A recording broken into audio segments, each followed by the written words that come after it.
As time to solve the country's impending fiscal crisis ticks away, there is another trend you may want to keep an eye on. The growing number of regulations proposed by the federal government, nearly 6,000 in just the last 90 days. That's according to the government's own website. In today's Regulation Nation segment, we take a look at how EPA regulations are impacting private property across the country. John Sitilides from Trilogy Advisors joins us now live. Welcome. It's good to have you here today. Great to be here. Thank you. All right, we've told people a little bit about this, but it all comes down to, in one case, a tiny fairy shrimp. What is that, and how did it impact private property? The fairy shrimp is a crustacean about the size of an adult pinky fingernail. It is a very hardy little creature, and it grows in eggs by the billions, perhaps tens of billions, on millions of acres of largely the foothills of the Sierra Nevada range in California and now even in Oregon. The bottom line is it's ubiquitous. It's to be found everywhere in the western United States, but it's been used by the EPA and the Fish and Wildlife Service effectively to conduct federal zoning that impedes on the rights of private property owners, farmers, ranchers, builders, and developers. And so if that little guy is anywhere on some property that you'd like to develop or that you have, you own it and you want to do something with it, if that little guy is there, you may not be able to do it.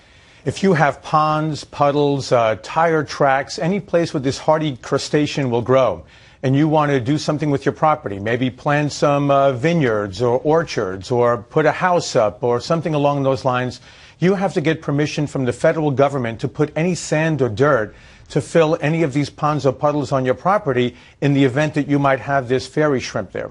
I know you work with a lot of these different cases, and there was a situation that involved something that you would think the community would want, a medical facility that would have served a lot of folks, including seniors, Alzheimer care. What happened in that case? It's a pending case, Shannon, unfortunately. It began in 2005. So here we are in year 7 going on year 8, and you have local and county officials who very desperately would like this major medical facility built in a tract of land, or on a tract of land surrounded by a major state highway, by Union Pacific rail lines that date back 150 years, and a major industrial park already in place. But the regulators aren't so sure that's the best place for a medical facility, despite the fact that local and county officials already gave their approval. So they're coming into the permit applicant and saying, well, first of all, maybe this isn't the best location, but if you're insisting on building it here, we need to make sure that you have no habitat here. None of these vernal pools or puddles or ponds and the like. And the Fish and Wildlife Service is going to issue what's called a biological opinion, saying there's really no threat to the habitat here. Then the Army Corps will issue the permit that says you're allowed to proceed with your activities. Fish and Wildlife issues its opinion that there's no real threat to the species. And Army Corps says, well, wait a second, we're not really so sure you're ready for a permit yet. Now we have to bring in another team and make sure that we don't have the presence of Native American relics on the property, something they could have done 7 years ago when the permit was first requested.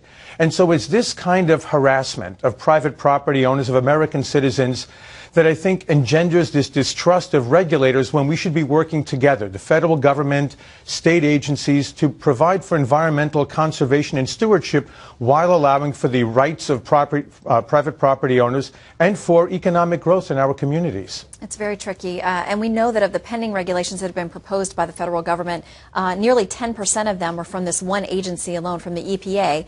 So we will watch and keep an eye, and please keep us updated on the case. 7 years in, we want to know if that medical facility ever gets built. We're working on it. Thanks so much for having me. John, thank you.